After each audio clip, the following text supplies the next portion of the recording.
All right, leaders do first things first. There was an Italian economist, his name was Vilfredo Pareto. What he noticed was that on any list of things to do, it always seemed that 80% of the value came from only 20% of the list. And that sounds about right, doesn't it? If you've got 20 things to do, it seems like 2 of them are especially important. Or if you've got a list of 10 new distributors, you can just start to see that there's 2 of them that are going to really show some huge potential. And this became known as the Pareto principle, or the 80-20 rule. And most of us see this in our life. In a church, it always seems like 80% of the activity comes out of about 20% of the members, right? And so on. Well, you've heard me talk before about the book, The 4-Hour Workweek. And in there, Tim Ferriss talks a lot about the 80-20 rule, how to get the most value out of your life by focusing on the important things to do first. He also pointed out that the opposite is true, that on any given list of things or people, customers, distributors, whatever it might be, 80% of your problems also come from about only 20% of the people that you're doing business with, or the things on the list. Business owners and leaders really understand the destructive nature of that 20%. And if you ever question that, ask the business owner who talks about the relief when he finally said, here's a customer I finally said, I think you need to shop someplace else, and their whole life would open up. So apply both of those rules. Look into your life, where's 80% of my success coming from, and focus on that, and then 80% of the trouble, learn how to cut those things out.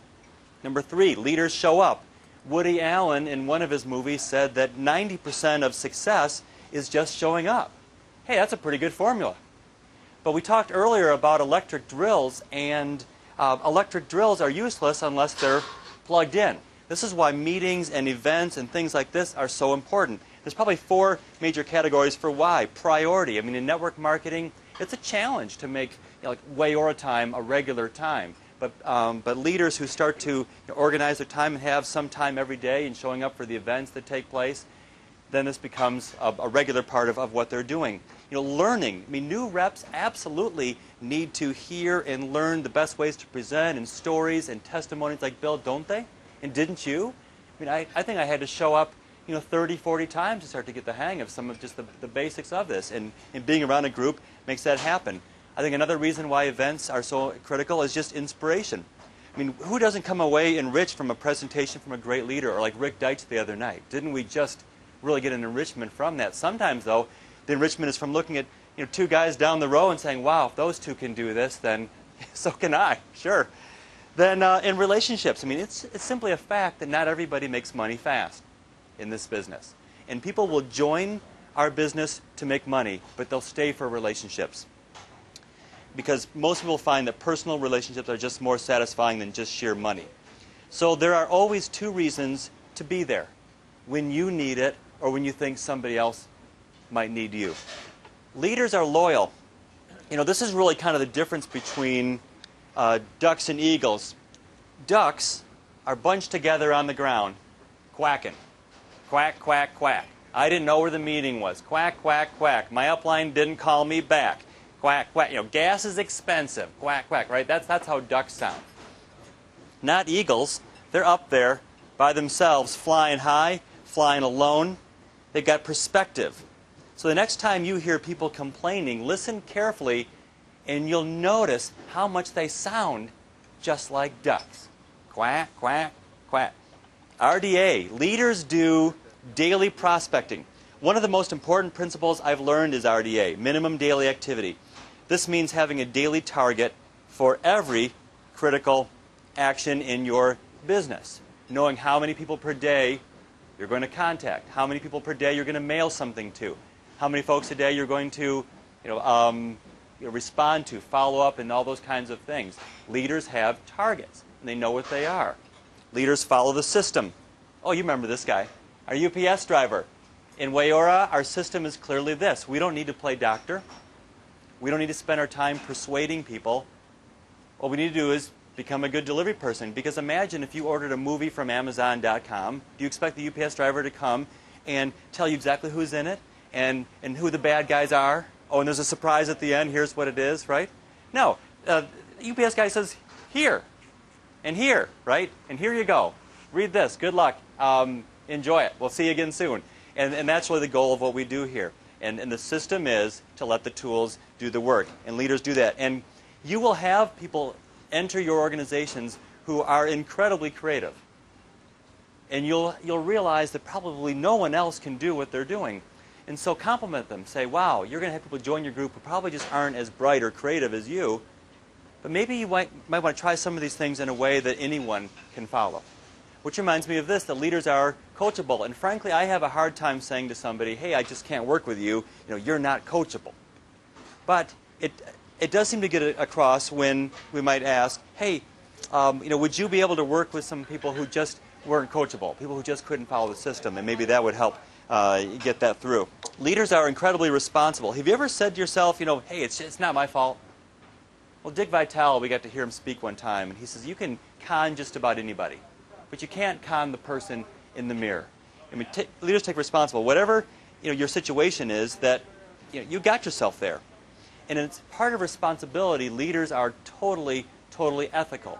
And a great ethics test would be, would you want your actions printed in the company newsletter? Would you want them printed on the cover of the Cary Times or those kinds of things?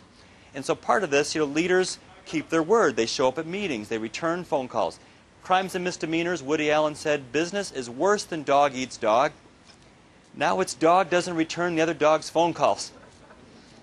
So try returning every phone call you get for 30 days, no matter what it is, and just watch your network of people who like and respect you expand.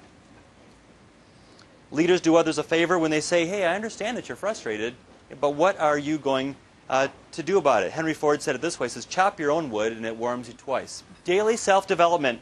There was a tip I learned from Brian Tracy. He was still is a personal development expert. This is a tip that I used extensively when I was hiring people, and I would ask them this question. What are some of the titles in your personal development library? Another great question was, what are some of the performance improvement things that you're reading lately? So what would your answer be? What's in your library? What are you reading? Are you? Oh, excellent. Absolutely a hero. What's yours? Science of Getting Rich. Fantastic. And that's the key. Zig Ziglar has some great thoughts on horses. He says this, if you owned $1 million racehorse, would you keep it up all night watching TV, eating junk food, and drinking? Okay? Yeah. But why do we somehow think that's okay for ourselves or our children? Because in horse racing, it's really well documented that by the end of the season, the total difference between the number 1 and the number 2 horse, add up all the times, it's just seconds apart. But the difference in prize money can be millions. So think of this. Each of these horses has been trotted around the track and the field countless times, miles and miles and miles. They've been dragged around in trailers to all these different tracks. They've run these races. I mean, does this start to sound a little bit like your life? Okay? So they've done all this, and yet at the end of the season, they're only seconds apart, but the difference can be sometimes, a 1% difference in performance can make a 1,000% difference in reward. So which would you rather do to have your pay doubled this year? Work twice as many hours, or just be a little bit better in everything that you do? What would you do with an extra 14 work weeks given to you per year?